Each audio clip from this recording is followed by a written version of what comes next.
Hello, I'm Mark Shapiro, Artistic Director and Conductor of Cantori, New York, and I am with today Karen Ouzounian and Lembit Beecher. Um, Hello, Welcome. Mark. Hi. Hi, Mark.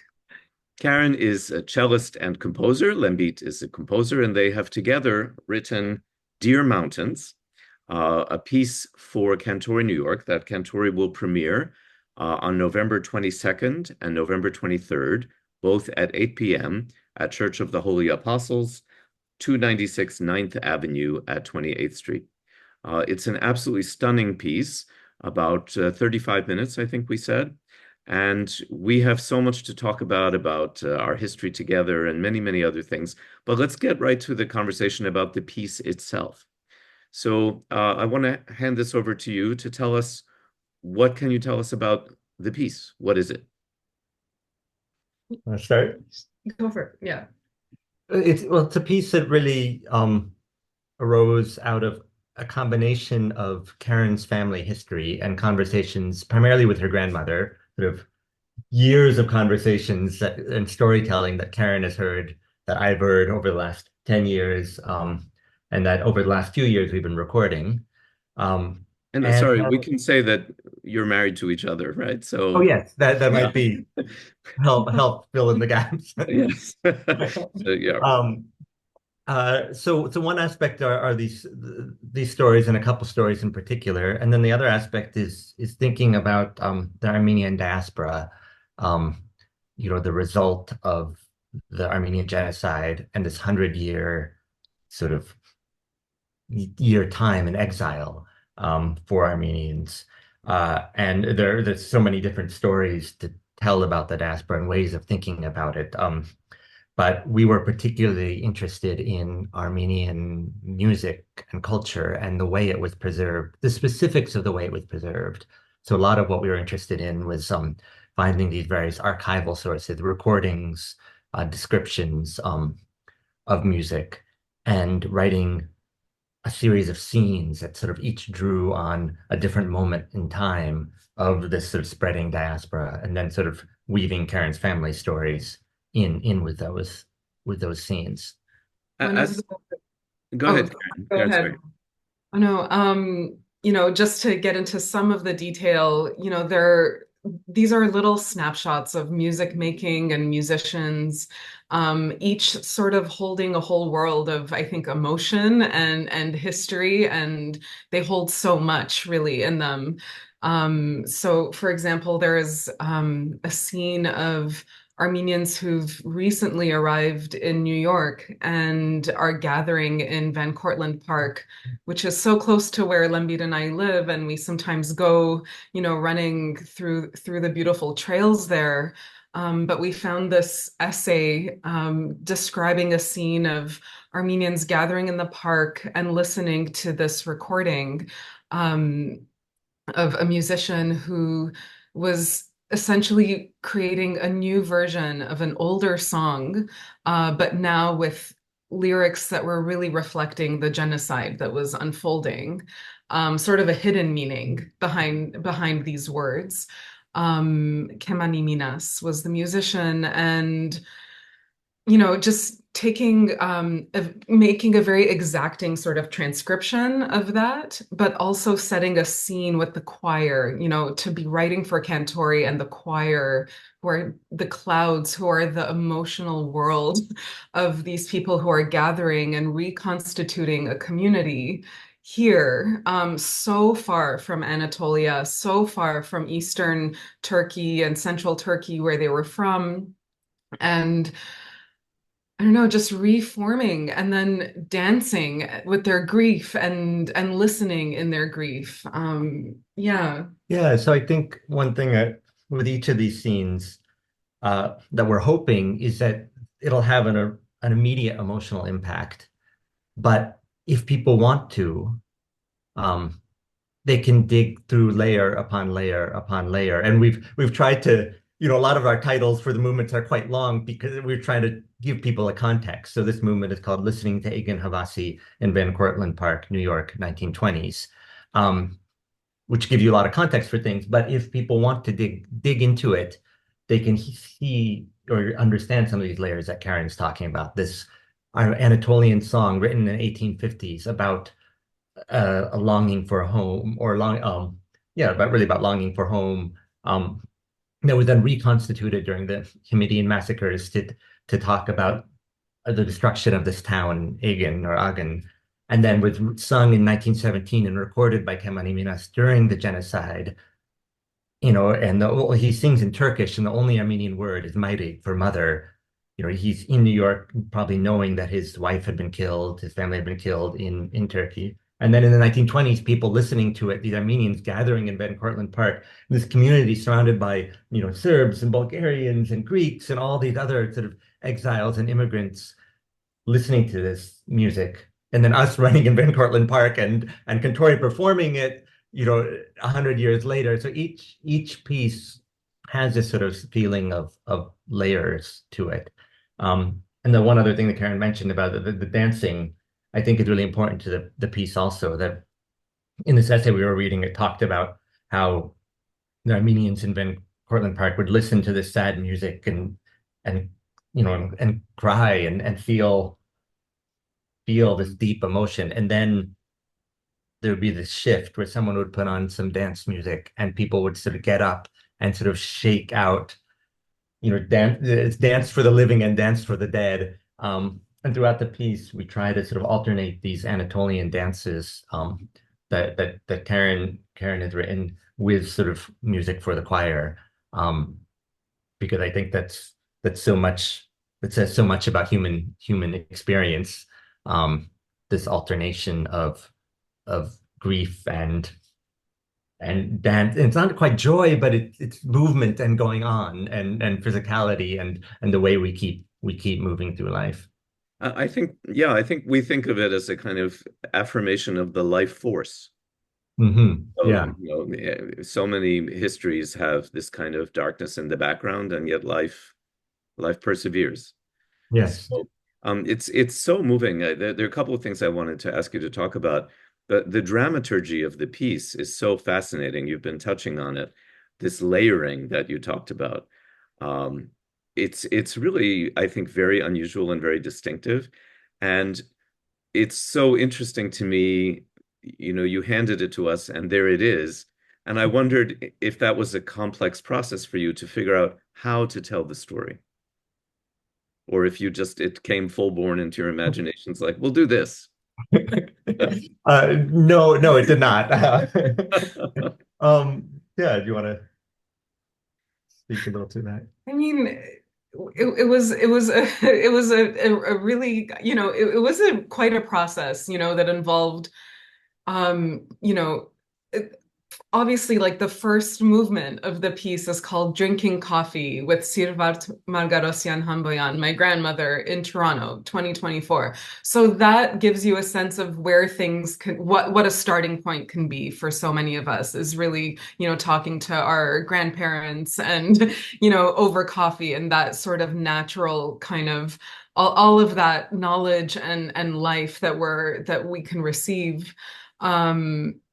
But we did so much reading and listening to archival recordings, going through the Library of Congress's recordings that were done by Sidney Robertson Cowell in California in the 1930s, going through, just vast recorded archives, getting a sense of what Armenian musicians were creating, when they came directly to the United States, and what that musical scene was like that was reflecting the sort of hybrid kind of mixture of the Ottoman Empire, and the music that was kind of being recreated in New York City on 8th Avenue, and then later on in California. We were also looking at, music that was happening in Lebanon, which is where my family ended up as refugees after the genocide, and where they established their new homes for generations. And the choral music that was at the center of that, and the music, of course, of Gomidas, who is really the most beloved figure in Armenian music for having done so much to painstakingly collect and transcribe and preserve and share with the utmost care, with the rest of the world, the music of Armenians in the Ottoman Empire. So it was a lot of this kind of listening, listening to Gomidas's own voice, his own recorded voice, listening to storytelling from family, reading about the music that was being created, the different kinds of music in different generations of the post-genocide diaspora. I think the thing that was through this process, the thing that took the most time to figure out is the relationship of the universal or the general and the personal, because Karen, of course, knew, and me to some extent knew these family stories quite well. What we didn't know, and certainly I didn't know, and Karen didn't know as much of, is the sort of the Armenian musical history. Like she grew up with church music in Toronto and with the music of Gomidas. So there's some parts of Armenian music history that she knew a lot of. But then there were these other sides, especially sort of the Ottoman influenced music that you were just recently discovering. And I think some of the exciting thing about the piece was reading about the Armenian musical history over the last 100 years and know, understanding how your family fit into it and hearing the same things from your mother. Like doing an interview with Karen's mother, we were both there, and she was talking about the choirs in Lebanon and this sort of attempt in Lebanon in the 19 sort of, I guess, 30s through 50s, sort of kind of to purify Armenian culture or music, to find the roots of it, and sort of to wash away the Ottoman sides of it. And this is something that we read a lot about. And there was a contrast between that and then Armenians who had come earlier to the United States who embraced more of the Ottoman sides. So navigating this line between the personal and something more sort of larger or more universal was really interesting, both for our own learning, but then for the piece itself. And I think, we wanted to write something which meant something, which felt as personal as to other people that it did to us. But part of that was putting it in a larger context felt really important. So it's not just the stories that we hear at home, but it's the sort of those stories are put in relationship to these larger these sort of moments across the diaspora. And I think that took a while to figure out. Yeah. Yeah, I think I think you certainly did figure it out. It's really beautiful. Um, what you're saying reminds me of a line of James Joyce I read many years ago that has always stayed with me, which is the local is the only universal. Yes.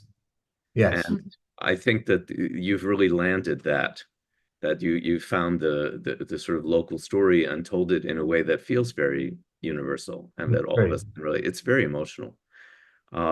I wanted to ask you to speak specifically, as you mentioned Armenian music, and it seems to me there are kind of three elements that we're experiencing in the piece. One, not yet, but so there's the harmonic and the scales, that kind of thing, rhythm and meter, and then there will be the instruments. Mm-hmm. So I wondered if you could maybe briefly touch on all three of those aspects. Harmony, scales, rhythm and meter, and instrumentarium, and who's going to be in the room with us. All right, which ones do you want? Yeah, I mean, I'll start with maybe rhythm and meter and instruments, just to kind of briefly mention that the woven throughout the piece are these imagined Anatolian dances, where I was, where we were thinking about what are those like meters in particular that I'm, especially drawn to, like a fast 6/8, the kurkuna, which is a 10/8, which was a meter that we, was coming back over and over and again in our listening, which is really unusual, which is divided 3 plus 2 plus 2 plus 3, like bum, bum, bum, bum, bum, bum, bum, bum, bum, bum. And the bizarre thing about the cocoon is if you listen very vaguely, you can actually make it into a 2/4. You can feel a strong beat on the first three and on the second two, but something doesn't quite work. And when you're thinking about it, because it's actually divided into five, it's each two is it's a 3+2 and then 2+3. So it's very, for sort of Western metrical ears, it's a very not unsettling, but it's hard to grasp. Mm-hmm. But And then we the can say it's rhythm, thrilling, right? It's such an exhilarating rhythm. Yes. yeah, exactly. And we wanted something that had sort of a moment of sort of uh, almost fury, Yeah. actually, in the piece. And I'm just a, going to a jump in temp. and say one thing, because part of, I think, the story that we haven't quite said out loud is Karen will be playing. Yes. Yes. So and I'm picturing that I know your playing is wonderful. I know that Lembit has written a concerto for you, and which I've heard and which is glorious. Um, and I'm thinking a lot of the process was you playing things and feeling this feels great to play, and this is so right for my playing. Can you speak to that also in terms of how you feel the rhythms and wrote them for your own instrument and for you playing? Yeah, it's an interesting kind of balance of writing at the cello, but also like writing at the piano and really thinking about harmony and thinking about the choir, like first and foremost. Hmm. So certainly like the dance movements are coming out of more from my singing or cello playing as a starting point, but a lot of the kind of the storytelling and the choral music that will be unfolding, was happening much more so, at the piano, and kind of creating this harmonic language. We spent time just going through the Armenian liturgy as written by the Gomidas's version of the Armenian liturgy, and just getting deeply inside, the voice leading and how it's harmonized. We both just sat at the piano and we listened to some and then and played through it and just found moments, every time there was a moment we loved, we just wrote it down Hmm. to try to, in a non sort of rigorous way, in a more emotional way, find the things. And this is music Karen had heard for years. And that I know, Respond and to it, it's yeah. like I can sing it and I know it, but just coming at it from a totally different, approach was really neat. And to have a shared approach with one another Yeah. was really neat too. But Oh, yeah. instruments. Oh yeah, Yes. instruments. So we've written the piece for cello, oud, and percussion.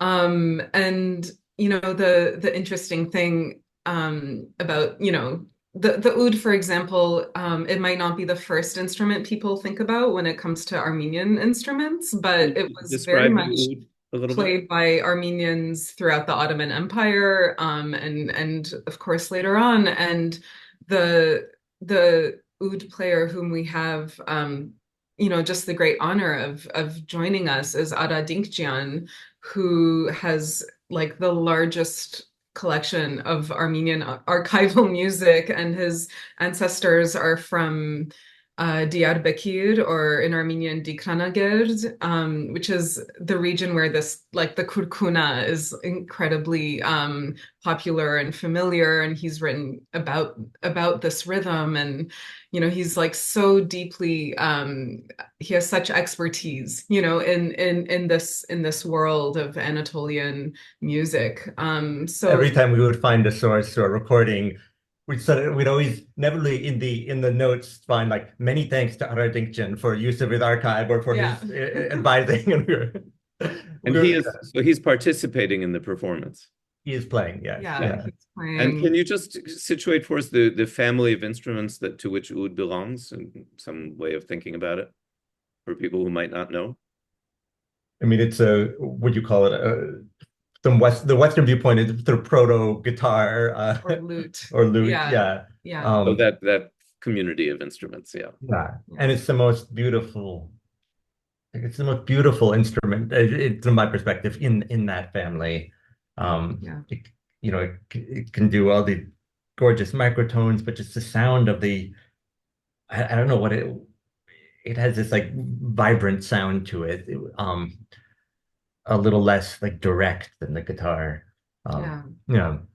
Yeah, just on a personal note, I conducted an oud concerto a couple of years ago, and it was Oh, very wow. special. Yeah, Wow. Yeah. quite a sound. Yeah. Um, uh, But yeah, I think. So the one other thing, quick thing about you had asked about sort of harmony, and yeah, I said we're doing long versions of answers. The one thing that I mean, Karen had this instinct for Armenian music, having grown up with it. But one thing that it was interesting to read more about was some of the music theory behind it, that some of which Gomidas had written about and some other sources had written about. Um, and one of the sort of the central tenets is that our sort of Armenian music is built out of these sort of overlapping tetrachords, so overlapping groups of four notes. Whereas if for a lot of Western classical music, you can divide scales into non-overlapping or adjacent tetrachords. So you have like a major scale as a whole step, a whole step, a half step, and then a whole step, a whole step, a half step. In Armenian music, those sort of overlap. So when you start the second tetrachord, uh, it's starting on the last note of the first one. Basically, all that this means is that a lot of Armenian music scales don't repeat at the octave. Uh, so if you have an E flat in one octave, you might have an E natural in another octave. And some of the sort of unfolding of the music is sort of an exploration of range. And as you get into higher ranges or lower ranges, the feeling, it's almost like the harmony is slowly shifting. And that's this was fascinating for me because I feel like it's something that I had been doing in my writing previously without this sort of knowledge from a very different angle, but thinking about scales that don't overlap, sort of, notes that only occur in one octave, and this sort of idea of moving through a harmonic field rather than changing a harmony per se. And I think this was quite exciting for us both to sort of start thinking about this a little bit, even if it wasn't the major focus of our writing. But it does create a feeling that's very unusual, but also feels totally natural, which is yeah. an interesting combination. An analogy I think can often be it's a new cuisine or an unfamiliar Mm. cuisine, but delicious. Yes, yes, Yeah, I don't eat this every day, but it's good. Yeah, yeah. yeah, yeah, beautiful. One remaining question about the piece. So the title was a long time in coming, and um, we said now the title is Dear Mountains, right? Um, can you tell us a little bit about what that means to you and how you got there, and maybe why it was difficult to converge on a title? So, we towards the end of the piece, the audience will actually hear the voice of Gomidas singing Hovarek Sarerjan, which is Make a Breeze, Dear Mountains. And it was a song that he recorded, we think actually in 1908 in either Gümri or Etchmiadzin, but it's like it's documented as recorded in Paris in 1912. So it's a bit unclear, but this is a song that is familiar to a lot of Armenians. And it's the words, the text is incredibly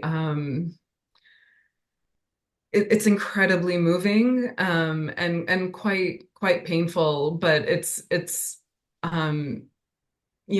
asking mountains, our dear mountains, to make a breeze, to make wind, imploring the clouds to make rain and to pour rain, to make a sea, in order to cure our agony, and the agony of the time.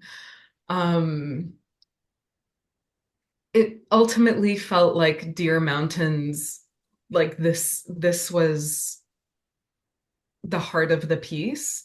That these mountains that we will never get to return to, right? This home that has been lost forever. is so much in our blood and in our breath and in our hearts.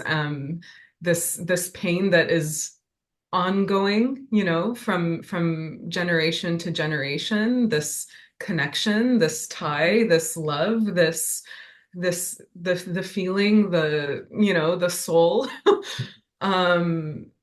Yeah, I think that it just kind of captures all of that. Yeah. I think two little things to add on to what Karen was saying. I think what's important um, for people who don't know the history to understand is that Karen's family is from sort of Anatolia, what's now Turkey, and that's what's called Western Armenia, or that was, what Armenians would, refer to the Western Armenia. And it's a different language than the country of Armenia now. It's a different dialect and different culture, and that's where the genocide happened. So even though they're the country of Armenia now, that is for many Armenians is sort of a spiritual home. It's not where the Armenians in the diaspora were from for the most part. Mm. And that there's this land in what's now Turkey, which Armenians can't return to.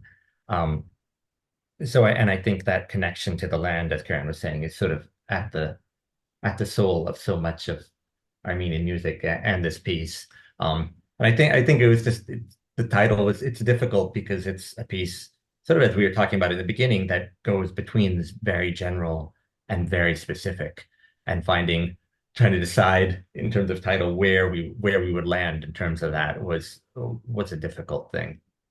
Well, I think again you hit a home run. So I think we are enormously looking forward to these premieres, to working with both of you, to performing with you, Karen. What an honor, and that will be exhilarating.